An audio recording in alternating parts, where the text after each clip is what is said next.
Somewhere far away beneath the warm, gentle waters of the Pacific Ocean, a dark, almost icy world is hidden. So dangerous and inhospitable that humanity knows about it. Well, let's be honest, almost nothing. For a long time, it was believed that life at these depths was simply impossible. The conditions are such that even the simplest cells that make up living organisms would immediately be destroyed. Bones and shells dissolved. Everything we call the basics of life simply stops working here. But in 1960, something happened that turned our understanding of the depths upside down. For the first time, a form of life was observed at the very bottom. Yes, you heard that right. And from that moment on, things became even more interesting. It turned out that this life did not just wander here by accident. It is local, unique, adapted to these extreme conditions so thoroughly that it would not survive anywhere else on the planet. Our understanding of this mysterious realm mostly comes from rare finds, either fragments brought up from the depths by autonomous probes or the catch accidentally snagged by fishermen working these waters. Sometimes, strange creatures, dwellers of the deep ocean, wash up on shore, and they look as if they came from another planet. Without their accustomed pressure, they lose their form, deform, turn into shapeless goo. We cannot even always guess what they looked like in life, or how they could live at all. The ocean floor is the last true blank spot on the map of Earth, a territory that has not yet yielded to the explorers. But that is a matter of time. Today, we will head into the very heart of the unknown. We will descend into the deepest trench on our planet, the Mariana.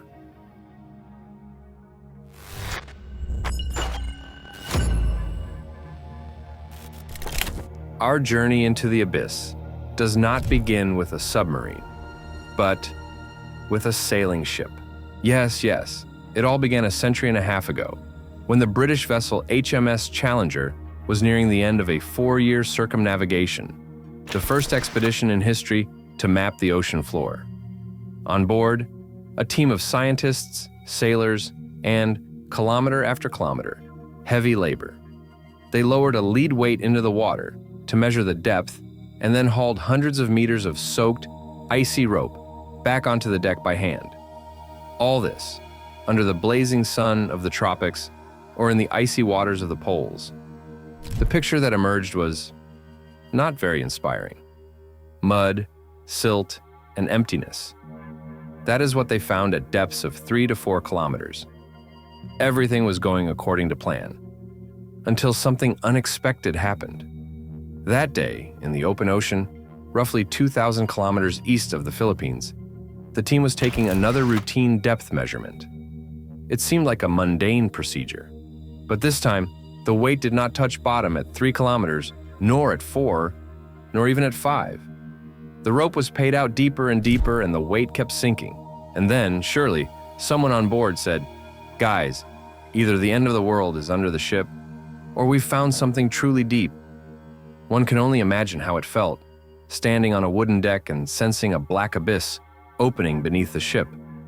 In those days, sailors were superstitious people.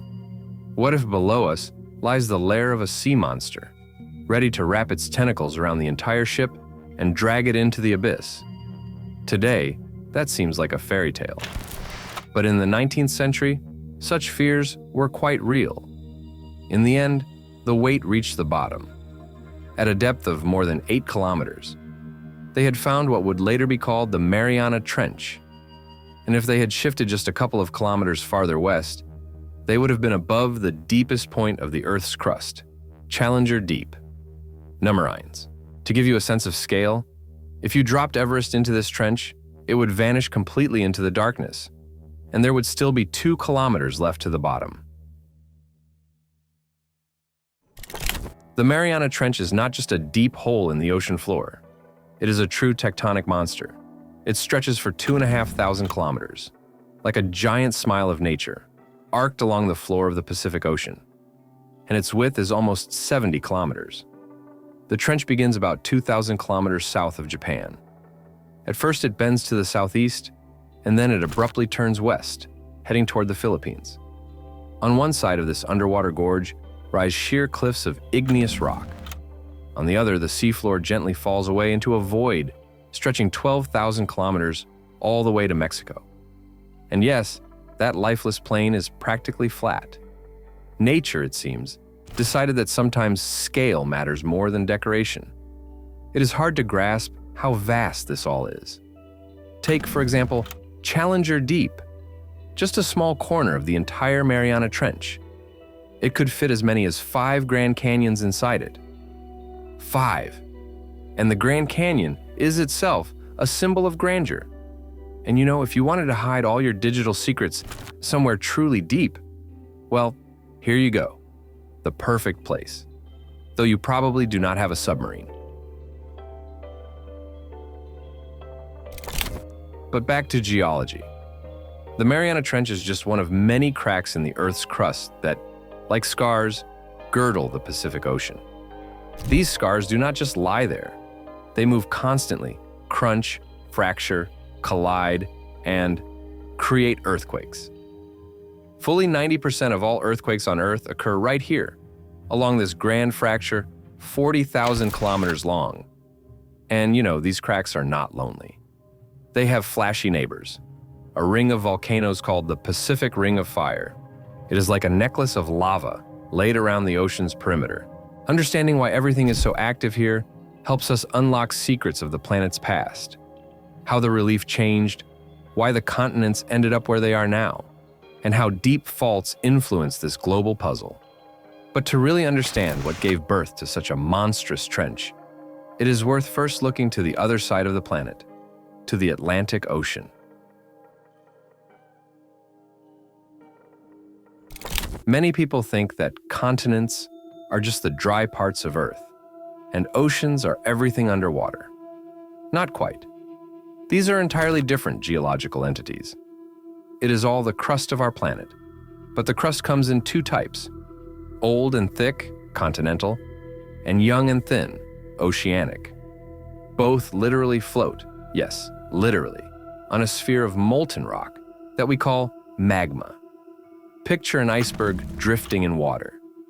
Now replace the water with molten lava, the iceberg with a continent, and you get an image of a modern continent. Between these icebergs lies a thin layer of oceanic crust, relatively young and rather brittle. You can compare it to an apple peel, thin yet covering everything. Continents are the veterans of geology. They are billions of years old. Oceanic crust is a newborn. It is only millions. But it is precisely this crust that drives the whole dance of tectonic plates, shuffling the land back and forth like a gigantic pinball table. And what makes all this move are heat flows in Earth's interior, like invisible motors beneath our feet. And now the most interesting part. All the continents were once gathered into a single supercontinent, Pangaea.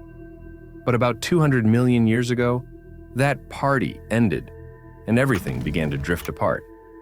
In the Atlantic Ocean, for example, the Americas are gradually moving away from Europe and Africa. And between them, in the center, new crust is growing, right in the middle of the ocean. If the Americas, like a sulky teenager, are sailing farther and farther from Europe and Africa, it is logical to assume that on the other side, they are drawing closer to someone. Correct? They are rushing toward Asia and Australia. That means the Atlantic Ocean is swelling, while the Pacific is gradually contracting. Yes, oceans also go through age-related changes. And while a new oceanic floor is being born in the Atlantic, something opposite is happening in the Pacific. There, the crust is being destroyed. How? Imagine a giant conveyor belt, along which a lithospheric plate, the Pacific Plate, moves.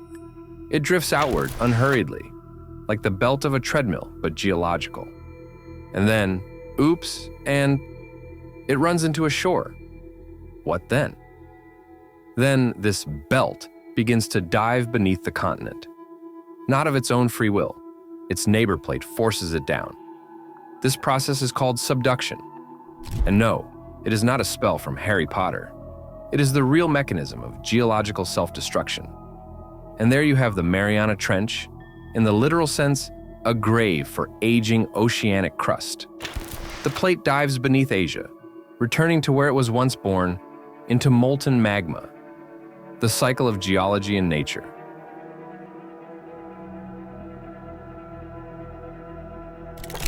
What happens along the edges of the Pacific is the largest recycling operation on the planet. Few factories can compare in volume.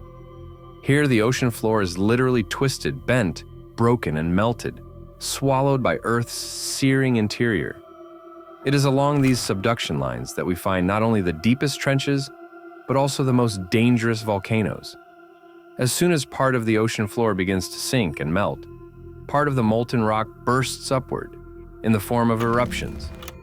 That is why an entire chain of volcanoes lies along this zone. This is the Ring of Fire. And believe me, it is not the kind you wear on a finger. Here, where plates meet, wonders are born. For example, huge mud volcanoes that vent hydrogen into the water. One of them reaches 50 kilometers in diameter, no mere bubble on porridge. Or a volcano that spews almost pure carbon dioxide, which, because of the pressure, escapes not as a gas, but in the form of a liquid. Fantastic. And the cherry on this geological cake? A volcano with a crater full of molten sulfur. You can find such a thing elsewhere only on a moon of Jupiter. Yep, we have more in common with Jupiter than it seems. But today we are not talking about volcanoes. Today, our goal is to go down, to where even a shaft of light rarely reaches. We will head into the very abyss of the Mariana Trench and, at the end, reach Challenger Deep, the deepest of the known points on Earth's surface. It might seem that the trench is some sort of anomaly. As if such a deep place cannot exist on the planet, it must be an exception. But no. It turns out there are other trenches around the Pacific with no less impressive depths. Here's an example. Nearby lies the Tonga Trench, depth 10,800 meters, almost like the Mariana. Another one, the Philippine Trench, 10,540 meters. Do you catch the idea? In these places, Earth seems to be testing gravity's limits, as if saying, and if we go a little deeper, will you hold? Moreover, even Challenger Deep is a temporary phenomenon. Yes, not eternal. After a while, this entire structure will be swallowed by magma, and somewhere else on the planet, a new, deepest point will open. But going down there, as you have already guessed, is not so simple. The main enemy is pressure. You have felt how your ears pop in a swimming pool at a depth of 3 to 4 meters, right? Now imagine you are 10 kilometers down. The pressure here is more than 1,000 atmospheres. That is, like a ton of weight on your fingernail. Yes, exactly as if you placed a small car on your nail. At such pressure, even the strongest materials begin to suffer. Sometimes, epically. In 2014, for example, the submersible Nereus, lowered into the Kermadec Trench, exploded underwater. It simply shattered into pieces. Not because it was poorly made, but because depth does not joke. And now guess what depth military submarines can safely reach? Only up to 1,500 meters. Yes, Titanics and nuclear boats are no stroll to Challenger Deep. So, 1960. While some were launching rockets into the sky, two brave men decided to do the opposite, to dive to Earth's very bottom. U.S. Navy officer Don Walsh and Swiss scientist, oceanographer Jacques Piccard. Heroes who dared to do what no one before them had done. Not a single person, ever. They descended in a bathyscaphe with the poetic name Trieste. Imagine something like a giant bomb on a cable with a spherical capsule at the bottom that you climb into and forget how to get out. There were no panoramic windows, no coffee maker, not even room to stand up straight. Only two tiny portholes, 5 centimeters in diameter, like a peephole in a door. And all this to head into a realm of darkness, pressure, and the unknown. At a depth of 9 kilometers, there was a sudden deafening bang. Picture it. You are in a small capsule, 9 kilometers of water below you, and 9 above. And suddenly, something explodes. Any normal person in Walsh and Pickard's place would have said, "Hey, looks like it's time to turn around." But no, our guys simply continued the descent. Later, it turned out that one of the outer protective plexiglass blocks had cracked, which, by the way, was supposed to protect them from instant death. A great day, isn't it? After almost 5 hours, they reached the bottom. Just think, 5 hours of free fall in a sealed sphere, no music, no internet, not even a toilet. And there they were, at the bottom of the Mariana Trench. The real thing. What did they see there? Well, first of all, nothing. The sediment stirred up by their arrival completely obscured the view. But when the water settled, they saw something alive. Perhaps it was a flat fish slowly gliding along the bottom. Later, specialists suggested it was most likely a sea cucumber. Not exactly a creature to give you goosebumps, but still, life. At a depth of almost 11 kilometers, they spent only 20 minutes on the bottom, and then began an ascent no less long and slow, which took 3 hours. It was so risky that for half a century, no one else dared to repeat that feat. In that time, nearly 7,000 people managed to climb the summit of Everest, and 12 flew to the moon. But to the bottom of the Mariana Trench, no one. Only in 2012 did a new explorer dare to descend into this realm of darkness and pressure. The famous film director, James Cameron. Yes, the same one who made Titanic and Avatar. Only this time, he had no blue people with bows, just himself, the submersible deep-sea Challenger, and the Abyss. It was the first solo dive in history to Challenger Deep.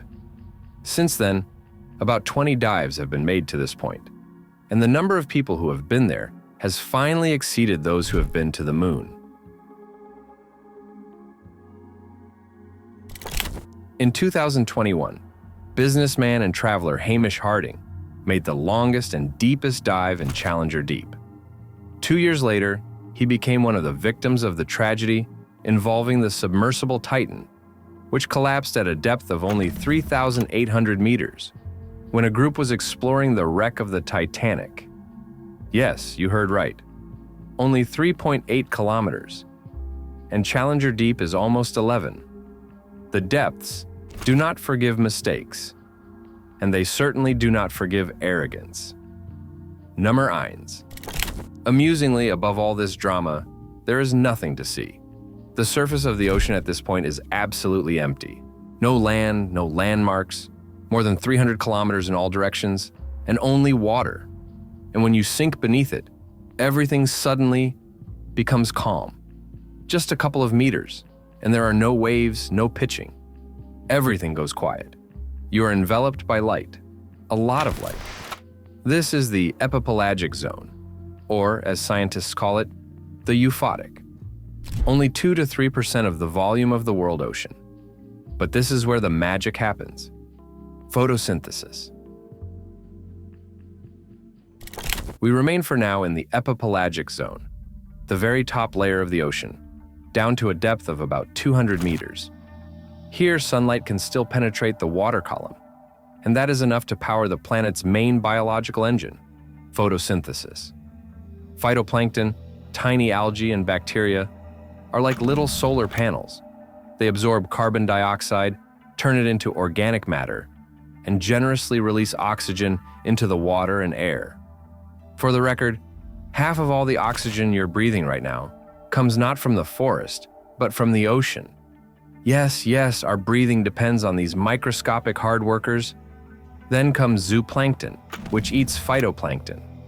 It gets eaten by little fish. The little fish are eaten by bigger fish, those by even bigger ones, and so on, until a shark appears, or a whale, or you, opening a can of tuna. In short, the entire food chain begins here, in this thin layer of sunlit water. This is where those very fish live that end up on our plates. Tuna, herring, cod. They all inhabit this layer of life. But now we go deeper, below 200 meters, and the sun slowly loses its power. The water becomes blue, then dark blue, and then almost black. Welcome to the mesopelagic zone, also called the twilight zone. There is still a little light here, but not enough for photosynthesis. It is truly cool now, and in place of solar shine comes bioluminescence. Yes, here fish, shrimp, squid, and other creatures light themselves up. They are like a Christmas garland, but smart. Light is used for a reason. Some attract partners, some camouflage, some hunt, and some simply put on a little light show. Well, just because they can. Interestingly, scientists estimate that the biomass of fish in this zone may be greater than in all other parts of the ocean combined. Just think about it.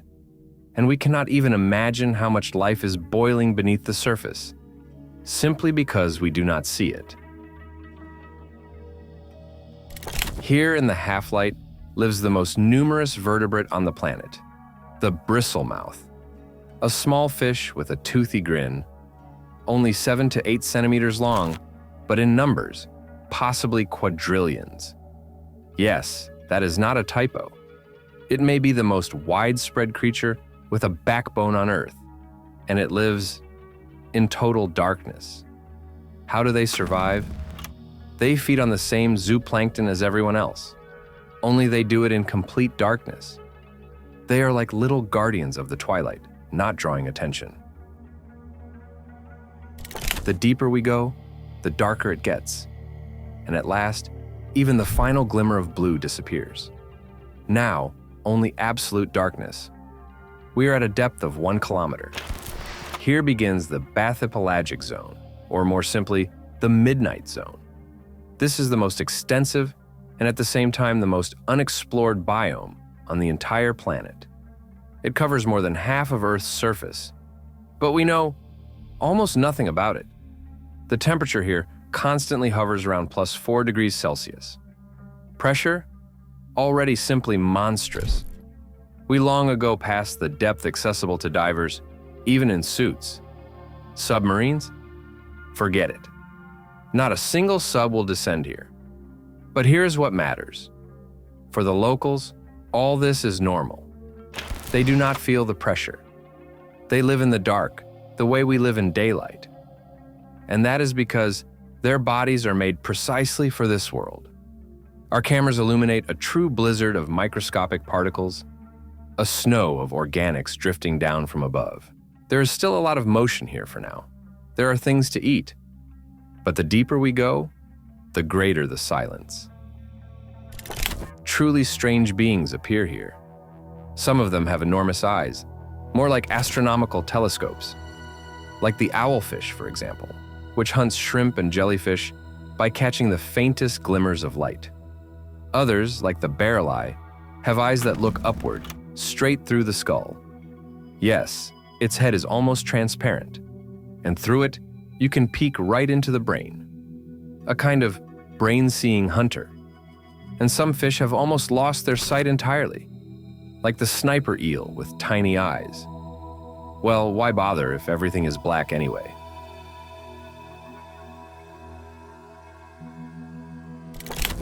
But not everything here is blind. Some inhabitants, on the contrary, use light as a weapon.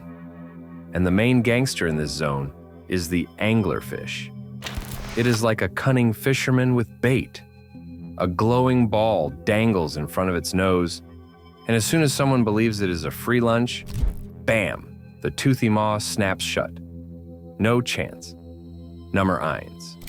Deeper and deeper. And we see life forms becoming ever stranger and more massive. Here, in the darkness, a law reigns. Size matters. This phenomenon even has a name: deep sea gigantism. Why are animals so big here? There's a whole bouquet of reasons. First, the bigger you are, the harder you are to eat. It is like in school. The big kids were less often targets. Second, large animals can eat both small prey and larger victims. They have, so to speak, more options on the menu. And since food in these depths is very rare, it is better to be ready for any order. Besides, big creatures have a slow metabolism, which means they can go a long time without eating, simply drifting while they wait for a lucky moment. And if it does come, oh, the prey is out of luck. One of the most impressive beings here is the giant squid. This is no joke, but reality. Creatures up to 13 meters long that almost no one has seen alive. And you know what? They are probably even bigger sometimes. Why not? Their eyes are the largest on Earth, up to 30 centimeters in diameter. That is like a soccer ball in your head. Why so huge? To see in the pitch black the silhouettes of enemies and prey, especially if you're hunting or, on the contrary, hiding from a sperm whale, the only known enemy of the giant squid. Many locals are true masters of deception. Some, like the anglerfish, lure prey with light, but there are others. For example, the pelican eel, a creature that looks as if it was designed by a student in the first week of studying biology. It has a huge mouth and a stretching stomach. It can swallow prey larger than itself. The strategy is simple. If something appears nearby, swallow it. Do not think. Do not risk missing your only chance. It looks ridiculous, but it works. And the lancetfish is not funny at all. It is a 2-meter-long predator with sharp teeth, built solely for hunting and devouring. It is not interested in glowing toys. It simply waits, silently, in the dark. We cross a boundary beyond which night becomes eternal, and life, an exception rather than the rule. Welcome to the Hadal zone, named after Hades, the ancient Greek god of the underworld. Depth, from 6 to 11 kilometers. Pressure, here it is like loans, huge and everywhere. The temperature is always around 0. Powerful underwater currents of cold water from Antarctica flow along the bottom here, like lazy, icy rivers. And these currents are vital. Do you know why? Because they carry oxygen, without which even the most adapted cell cannot cope. It is this flow that makes life possible in such hellish conditions. Even at a depth of 8 kilometers, the bottom is covered with a soft layer of silt. It is stirred up by detritivores, organisms tirelessly crawling around in search of any kind of food. Above the silt, where rocks rise, you can see patches of microbial slime. Yes, actual plantations of microbes feeding on hydrogen that bursts from underwater volcanoes and cracks. And here, the real magic begins. These microbes use not sunlight, but chemistry, a process called chemosynthesis. They feed on the energy of chemical reactions, creating organic matter as if you were cooking dinner out of lightning and sulfur. It turns out that even in total darkness, life finds a way. And where microbes appear, there appears someone who eats the microbes.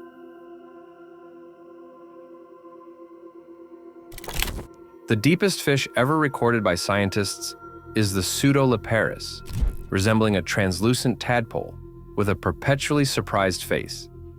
It has no scales, and its bones are soft and fragile, like jelly. If you somehow brought it to the surface, it would simply dissolve before your eyes. How can one live under such conditions at all? The answer lies in unique biological adaptations. The cell membranes of these fish are arranged differently so as not to be destroyed by pressure. They have special proteins that stabilize DNA. Some do not even have ordinary vision. Since there is no light here at all, why have eyes? Most incredible of all, we know almost nothing about how these organisms interact with each other, how they reproduce, hunt, and defend themselves. All we have are blurry shots from deep-sea cameras and rare samples raised from the depths with special equipment. And perhaps we are only scratching the surface of what the oceanic abyss hides. At these same depths, you sometimes encounter creatures that break our usual ideas about the size of life. For example, xenophyophora, single-celled organisms that reach the size of an orange. Think about it. One cell, and it is bigger than your fist. These beings consist mostly of a soft, slime-like substance, and at the same time create bizarre structures around themselves from sand, shell fragments, and even metal particles. Scientists still do not understand why such creatures need such sizes. Perhaps it is related to absorbing nutrient particles from the water. The larger the surface, the more efficient. Or maybe this is an ancient form of life that evolution simply did not touch. Their strangeness is so great that some specialists suspect that such life forms may be found on other worlds, in the oceans of icy moons, like Europa or Enceladus.